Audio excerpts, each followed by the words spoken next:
ഒരു കഥയ്ക്കപ്പുറം it has raised a generation of readers. അങ്ങനെ പറയാൻ പറ്റുന്ന ഒരു ബുക്കാണ് അല്ലെങ്കിൽ ഒരു സീരീസാണ് Harry Potter by J K. Rowling. അപ്പോൾ ഹാരി പോട്ടർ എന്ന് പറയുമ്പോൾ നമുക്ക് കൂടുതലായിട്ടും കമ്പയർ ചെയ്യാൻ പറ്റും, അല്ലെങ്കിൽ നമുക്ക് കൂടുതലായിട്ട് നമുക്ക് ഫെമിലിയർ എന്ന് പറയുന്നത് ഫിലിം സീരീസാണ്.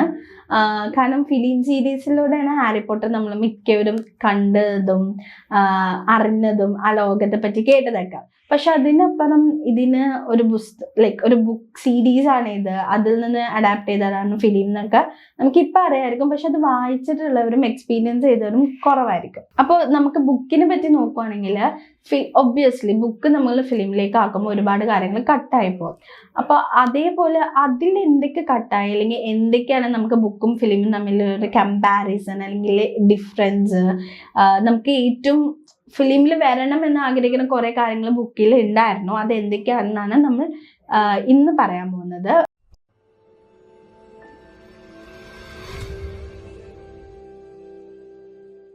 അപ്പോൾ ഈ ഹാരി പോട്ടർ സീരീസ് നമ്മൾ പറയുമ്പോൾ ഇത് മൊത്തത്തിൽ നോക്കുകയാണെങ്കിൽ ബുക്ക് എന്ന് പറയുന്നത് 7 സീരീസ് ആണ്, 7 പാർട്സ് ആയിട്ടാണ് ഇറക്കിയിരിക്കുന്നത്. പക്ഷെ ഫിലിമിലോട്ട് വരുമ്പോൾ ഏറ്റവും ലാസ്റ്റ് പാർട്സ് 2 പാർട്ടായിട്ട് ഇറക്കിയോണ്ടാണ് 8 സീരീസും ബുക്കിൽ 7 സീരീസും ഉള്ളത്.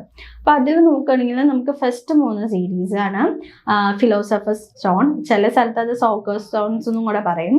അപ്പോൾ Harry Potter and philosopher's stone, Harry Potter and chambers of secret and Harry Potter and prison of Azkaban. ഇത് 3 ഫസ്റ്റ് 3 സീരീസ്. അപ്പം ഈ സീരീസിന്റെ പ്രത്യേകത എന്ന് വെച്ചാൽ കുറച്ചും കൂടെ ലൈറ്റാണ്. അപ്പം നമുക്ക് ഈ സീരീസിന്റെ മൊത്തത്തിലെ പ്രത്യേകത എന്ന് വെച്ചാൽ ഒരു ലൈറ്റർ തീമിന് അല്ലെങ്കിൽ ലൈറ്ററായിട്ട് തുടങ്ങിയ നമുക്ക് ചൈൽഡ് ഫാൻറ്റസി എന്ന് പറയാൻ പറ്റുന്ന രീതിയിൽ തുടങ്ങിയിട്ട് ഭയങ്കര ഡാർക്കായിട്ട് ഇമോഷണൽ ട്രോമ എന്നുള്ള രീതിയിലേക്ക് എൻഡ് ചെയ്യുന്ന ഒരു ടൈപ്പ് സീരീസാണ്.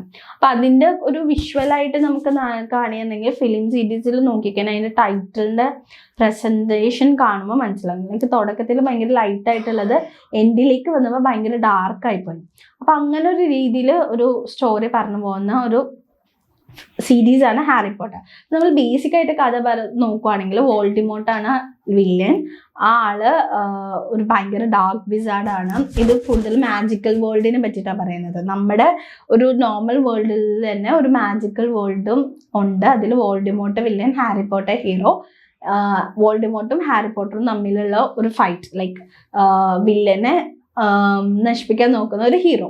അങ്ങനെ ഒരു ബേസിക് സ്റ്റോറി ആയിട്ടാണ് പോകുന്നത്. പക്ഷെ അതിനപ്പുറം നമ്മൾ നോക്കുവാണെങ്കിൽ ഇപ്പോൾ ഫസ്റ്റ് 3 സീരീസ് ഞാൻ നേരത്തെ പറഞ്ഞ പോലെ അത് എടുക്കുവാണെങ്കിൽ ഇച്ചിരി കൂടി ലൈറ്ററായിട്ടാണ് പോകുന്നത്. അത് ഈ ഹാരി പോട്ടർ എന്ന് പറയുന്ന ക്യാരക്ടർ മാജിക്കൽ വേൾഡായിട്ടൊരു ബന്ധമില്ലാണ്ട് ആളുടെ ആ മകൾ വേൾഡിൽ നിന്ന് മാജിക്കൽ വേൾഡിലേക്കുള്ള ഒരു ഇൻട്രൊഡക്ഷനും അതിൻ്റെ ഒരു ലൈക്ക് ഓരോ ഇയർ കാണുന്ന കുറച്ച് മനസ്സിലാക്കുന്ന ഒരു കാര്യങ്ങളുണ്ട്. ഓക്കെ, എനിക്ക് ഇന്ന ആളുണ്ട്, ഇതാണ് വേൾഡ്, മാജിക്കൽ വേൾഡ്, ഇതൊക്കെയാണ് സംഭവിക്കുന്നത് എന്നുള്ളൊരു രീതിയിൽ വരുന്നതും.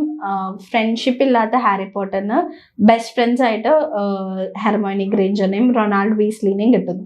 ഈ 3 ക്യാരക്ടേഴ്സാണ് ശരിക്കും മൂവിയുടെ ഒരു സോൾ എന്ന് പറയുന്നത്. അതുപോലെ നമുക്ക് ഇഷ്ടംപോലെ ഇമ്പോർട്ടൻറ്റ് ക്യാരക്ടേഴ്സ് വേറെയുണ്ട്. പക്ഷെ ഇവർ 3 പേരിലൂടെയാണ് കൂടുതലും സ്റ്റോറി പോകുന്നത്.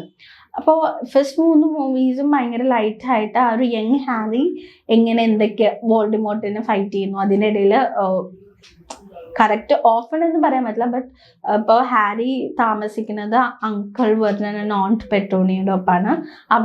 ഒബ്വിയസ്ലി അവർ നോർമൽ പീപ്പിളാണ്. അപ്പോൾ മാജിക്കൽ വേൾഡിലേക്ക് വരുമ്പോൾ ഈ നോർമൽ പീപ്പിളിനെ നമ്മൾ പറയുന്നത് മകളിനാണ്. അപ്പോൾ മകൾ പീപ്പിളും മാജിക്കൽ പീപ്പിളും തമ്മിലുള്ള ഒരു ഡിഫറൻസും അതിനോടുള്ളൊരു ഹാരി പോട്ടർ ആയിട്ടുള്ള പ്രശ്നങ്ങളൊക്കെയാണ് മകൾ വേൾഡിൽ നടക്കുന്നത്. അപ്പോൾ അവിടെ നിന്ന് മാജിക്കൽ വേൾഡിലോട്ട് പോകുമ്പോൾ അതൊരു വേറൊരു ലോകം. ഹാരിക്ക് കുറച്ചും കൂടെ ലൈക്ക് ആൾക്ക് കുറച്ചും കൂടെ ഫെമിലിയർ ആയിട്ടും കുറച്ചും കൂടെ ക്ലോസ് ആയിട്ടുള്ള ആൾക്കാർ, ആ ഹാരി പോട്ടർ എന്ന് പറയുന്ന വ്യക്തിയുടെ ക്യാരക്ടറായിട്ട് ക്ലോസ് ആയിട്ടുള്ള ആൾക്കാരാണ് മാജിക്കൽ വേൾഡിലായിട്ട്. അപ്പം അവിടെ ഒരു ബന്ധമുണ്ട്, ഗോഡ് ഫാദർ ഉണ്ടെന്ന് പറയുന്നത് സിരിയസ് ബ്ലാക്ക്. അപ്പം അങ്ങനെ 3 സ്റ്റോറിയിലും ഇങ്ങനെ ഒരു 3 ടൈപ്പ് കഥകളാണ് വരുന്നത്.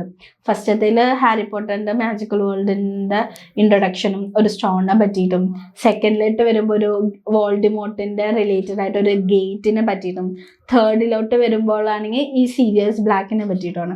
അപ്പം ഈ ഒരു 3 കഥയിലെന്ന് വെച്ചാൽ നമ്മൾ കാണുമ്പോൾ ഇറ്റ്സ് ജസ്റ്റ് ചൈൽഡ് ഫാൻറ്റസി. പ്രത്യേകിച്ചൊരു സൈക്കോളജിക്കൽ ട്രോമ എന്ന് നമുക്ക് ഡീപ്പായിട്ട് ഡാർക്കായിട്ടോ അങ്ങനെയൊന്നും തോന്നിയില്ല. ഉണ്ട് അപ്പാർട്ട് ഫ്രം ഹാരിയുടെ ഒരു പാരൻസിനോടുള്ള ഒരു സ്നേഹവും അതില്ലാത്ത വിഷമവും അതൊക്കെ പറയുന്നുണ്ടെങ്കിൽ പോലും നമുക്ക് അത്ര ഒരു നോർമലായിട്ടൊരു ചൈൽഡിന് പറ്റുന്ന ഒരു സ്റ്റോറി എന്നുള്ള രീതിയിൽ നമുക്ക് പോകാൻ പറ്റുന്നത്.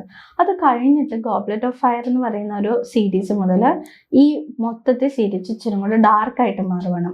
പിന്നെ അങ്ങോട്ട് വരുന്ന ഗോബ്ലെറ്റ് ഓഫ് ഫയറും ഓർഡർ ഓഫ് ഫീനിക്സും ഹാഫ് ബ്ലഡ് പ്രിൻസും ഡെത്ത്ലി ഹാലോവേഴ്സും ഈ 4 സീരീസ് എന്ന് പറയുന്നത് ഭയങ്കര ഡാർക്കായിപ്പോയി. മെയിൻ വില്ലൻ തിരിച്ചു വരുന്നു, പിന്നെ അവരോടുള്ള ഫൈറ്റും ഭയങ്കരമായിട്ട് സെൽഫ് ഫൈറ്റ് ആയിട്ട് വരുന്ന ഒരു ഹാരിനെ നമുക്കതിൽ കാണാൻ പറ്റും. അപ്പം നമുക്കെന്നെ പറയാം, ലൈക്ക് ഒരു ആളെ നമ്മുടെ മൈൻഡ് കൺട്രോൾ ചെയ്യുമ്പോൾ നമ്മൾ നമ്മളോട് തന്നെ ഒരു ഫൈറ്റ് ചെയ്യുന്ന രീതിയിൽ വരുന്ന ഒരു ഹാരിയെ നമുക്ക് കാണാൻ പറ്റും.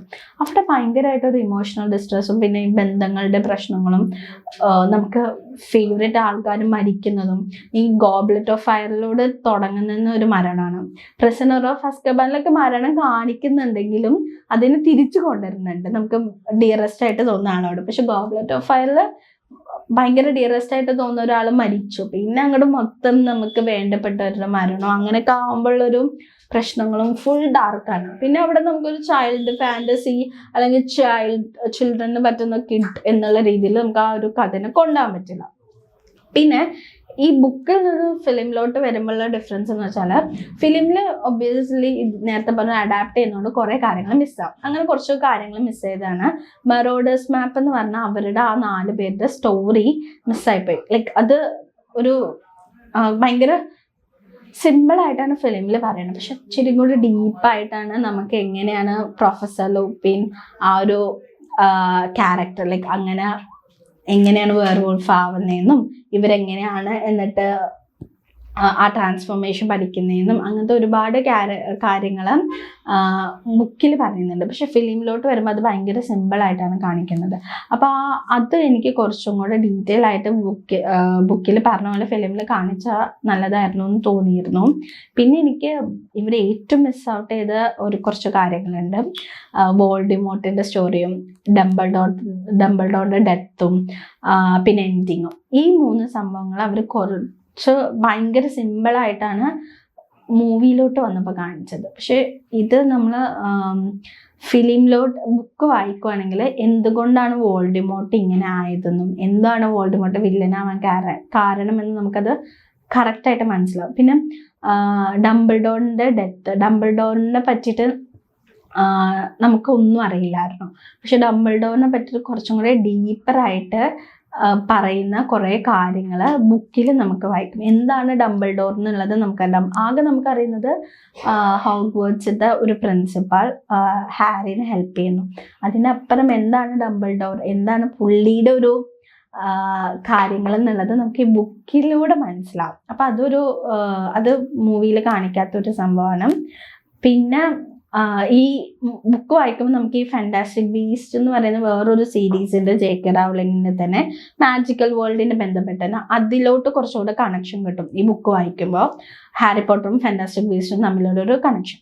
പിന്നെ ഇതേ പറഞ്ഞ പോലെ ഹൗസ് എൽഫിനെ പറ്റിയിട്ട് പറയുന്നത്, അതിൽ ഏറ്റവും ഇമ്പോർട്ടൻ്റ് ആയിട്ട് കുറച്ച് ഒരാളാണ് വിങ്കി എന്ന് പറയുന്നത്. അത് ഡോബിനെ പോലെ തന്നെ ഇമ്പോർട്ടൻ്റ് ആണ് ഈ വിങ്കിയും ക്രീച്ചറും. അതിൽ വിങ്കിനെ പറ്റി ക്രീച്ചറിനെ പിന്നെയും കാണിക്കുന്നുണ്ട്, പക്ഷെ വിങ്കിനെ പറ്റിയിട്ട് ഒന്നും പറയുന്നില്ല. അത് നമുക്ക് ബുക്കിലൂടെ മനസ്സിലാവും. പിന്നെ ലൂഡോ ബാഗ്മാൻ എന്ന് പറഞ്ഞൊരു ക്യാരക്ടർ, നമുക്ക് ഒരുപാട് ക്യാരക്ടേഴ്സ് ഉണ്ട്. പിന്നെ എനിക്ക് മിസ്സായത് ലൈക്ക് ഹാരി എന്ന് പറയുന്നത് ആകെ അറിയുന്നത് എക്സ്പീരിയലമസ് എന്ന് പറയുന്ന ഒരു എന്താ പറയുക ഒരു സ്പെല്ലാണ്. പക്ഷെ ഇതിൽ ഹാരി ഒരു സിറ്റുവേഷൻ വരുമ്പോൾ ക്രൂഷ്യോ എന്ന് പറയുന്ന ഒരു ഭയങ്കര ഡെഡ്ലി സ്പെൽസും യൂസ് ചെയ്യുന്നത് ആ ഒരു സൈക്കോളജിക്കൽ ട്രോമയിൽ എത്തുന്നുണ്ട്. പിന്നെ നെവിൽ എന്ന് പറയുന്ന ഒരു ക്യാരക്ടർ എങ്ങനെയാണ് ഹാരിയും എങ്ങനെയാണ് വോൾഡിമോർട്ടിന്റെ ശത്രുവായ ഹാരി മാറി എന്നുള്ളത് നമുക്ക് ബുക്കിൽ സത്യം പറഞ്ഞ ഫിലിമിൽ കറക്റ്റായിട്ട് കാണിക്കുന്നില്ല. ഈ അവിടെ ഇവിടെയൊക്കെ പറഞ്ഞു പോകണമെന്നുള്ളൂ. അത് നമുക്ക് ക്ലിയർ ആയിട്ട് മനസ്സിലാവണമെങ്കിൽ അത് ബുക്ക് വായിക്കണം. എന്തുകൊണ്ടാണ് വോൾഡിമോർട്ട് ഹാരിനെ ശത്രുവാക്കി, എങ്ങനെയാണ് നെവിലിൻ്റെ പാരൻസിന് പ്രാന്തായി, നെവിലിൻ്റെ പാരൻസ് പ്രാന്തായി എന്ന് പറയുന്നുള്ളൂ, പക്ഷെ അവർ ജീവിച്ചിരിക്കുന്നുണ്ടെന്നൊന്നും ഫിലിമിൽ പറയുന്നത്, അത് നമുക്ക് ബുക്കിൽ കാണാൻ പറ്റും. അപ്പം അങ്ങനത്തെ കുറച്ച് കാര്യങ്ങളും ഓരോരുത്തരുടെ ലൈഫ് സിറ്റുവേഷൻസും കുറച്ചും കൂടെ ക്യാരക്ടർ ഡെപ്ത് ഒക്കെ നമുക്കിപ്പോൾ ഇവരുടെ അല്ലാണ്ട് ഹെർമോയിനി ഗ്രേഞ്ചറിനെയും റൊണാൾഡ് വീസ്ലിയുടെയും വെച്ച് നോക്കുമ്പോഴും ഇവരുടെ കുറച്ചും കൂടി ഡെപ്തിലോട്ട് പോകുന്നത് നമുക്ക് ബുക്ക് വായിച്ചാലേ കിട്ടുള്ളൂ. അപ്പോൾ നമുക്ക് ഹാരി പോട്ടർ എന്ന് പറയുന്ന ഒരു ഫിലിം സീരീസ് ഇഷ്ടപ്പെടുന്നവർ ബുക്ക് വായിക്കണം. അപ്പോൾ കുറച്ചും കൂടി ആ വേൾഡിലോട്ട് പോകാൻ പറ്റും. പിന്നെ ഒരു ബെനിഫിറ്റ് എന്താണെന്ന് വെച്ചാൽ നമുക്കിപ്പോൾ ഹാരി പോട്ടർ ഫിലിം സീരീസ് കണ്ടവർക്ക് ഒരു ക്യാരക്ടേഴ്സിൻ്റെ മുഖം നമ്മുടെ മനസ്സിലുണ്ട്. അപ്പോൾ ബുക്ക് വായിക്കുമ്പോൾ കുറച്ചും കൂടി വിഷ്വലൈസേഷൻ ചെയ്യാൻ പറ്റും. സെവറസ് സ്നേപ്പിൻ്റെ ഒക്കെ ഭയങ്കര ഡെപ്തായിട്ടാണ് ബുക്കിൽ ഉള്ളത് കമ്പയർ ടു മൂവി. പിന്നെ നമുക്ക് ഈ അപ്പാർട്ട് ഫ്രം ഹാരി പോട്ടർ ഇതിൻ്റെ ഒരു നെക്സ്റ്റ് സീരീസ്, അല്ലെങ്കിൽ സീരീസ് എന്ന് പറഞ്ഞാൽ ഇതിൻ്റെ ഒരു നെക്സ്റ്റ് കഥ എന്ന് പറഞ്ഞിട്ട് നമുക്ക് കേഴ്സ്ഡ് ചൈൽഡ് എന്ന് പറഞ്ഞൊരു ബുക്കുണ്ട്. അത് ശരിക്കും പറഞ്ഞാൽ ഹാരീൻ്റെ ലൈഫ് തീർന്നു, 18 ഇയേഴ്സ് കഴിഞ്ഞു, കുട്ടികളുടെ ലൈഫ് സ്റ്റാർട്ട് ചെയ്യുക. അതിൻ്റെ അവിടെ നിന്നാണ് ഈ കേഴ്സ്ഡ് ചൈൽഡ് സ്റ്റോറി തുടങ്ങുന്നതും ഹാരിയുടെ മക്കളും ഡ്രാക്കോ മാൽഫോയുടെ മകനും ഹാരിയുടെ മകനും കൂടെ ബെസ്റ്റ് ഫ്രണ്ട്സ് ആവുന്നു. അത് ശരിക്കും നമ്മൾ ഈ ഹാരി പോട്ടർ സീരീസിൽ ആഗ്രഹിച്ചതാണ്. ലൈക്ക് ഡ്രാക്കോയുടെ ഏറ്റവും വലിയ ആഗ്രഹമായിരുന്നു ഹാരിയുടെ ബെസ്റ്റ് ഫ്രണ്ട് ആവുന്നത്. മക്കളിലൂടെ സാധിക്കുന്നു. പിന്നെ ബെലാട്രിക്സിനും വോൾഡെമോർട്ടിനും മകൾ ഉണ്ടാവുന്നു, അത് വില്ലനായി വരുന്നു. ഹാരി മരിച്ചിരുന്നെങ്കിൽ എന്താവും ഹോഗ്വാർട്സ്, എന്താവും ലോകം എന്നുള്ളതാണ് ആ ബുക്കിൽ പറയുന്നത്. അപ്പം ഇത് മുഴുവൻ വായിച്ചാലും നമുക്ക് ആ ബുക്ക് വായിച്ചിട്ട് കാര്യമുള്ളൂ. പക്ഷെ അത് കുറച്ചും കൂടെ ഒരു ഡ്രാമ രീതിയിലാണ്, കുഞ്ഞു ബുക്കാണ്. അതിനെ പറ്റി അധികം ആരും കേട്ട് കാണില്ല. ഈ ഹാരി പോട്ടറാണ് നമുക്ക് ഏറ്റവും ഫേമസ് ആയി നിൽക്കുന്നത്. അപ്പോൾ നിങ്ങൾക്ക് ഫിലിമിൻ്റെ അപ്പുറം ഹാരി പോട്ടർ എന്ന് പറയുന്ന വേൾഡ് എന്താണെന്ന് അറിയണം. അതിനെ കൂടെ ഇച്ചിരി കൂടെ ഉള്ളിലേക്ക് ഇറങ്ങി എന്തൊക്കെയാണ് നടക്കുന്നത്, എന്തൊക്കെയാണ് ഈ കഥകളുടെ ലൈക്ക് എങ്ങനെയാണ് ഓരോ സംഭവങ്ങളുടെ ഒരു ഒറിജിൻ അറിയുന്നെങ്കിൽ ബുക്ക് വായിക്കുക. ഞാൻ റെക്കമെൻഡ് ചെയ്യുന്നു. ഇത് നേരത്തെ പറഞ്ഞത് 7 ബുക്കാണ്. അപ്പോൾ ഇതേപോലെ നെക്സ്റ്റ് ഒരു ബുക്ക് റിവ്യൂ ആയിട്ട് ഞാൻ വരുന്നതായിരിക്കും. അതുവരെ ബൈ.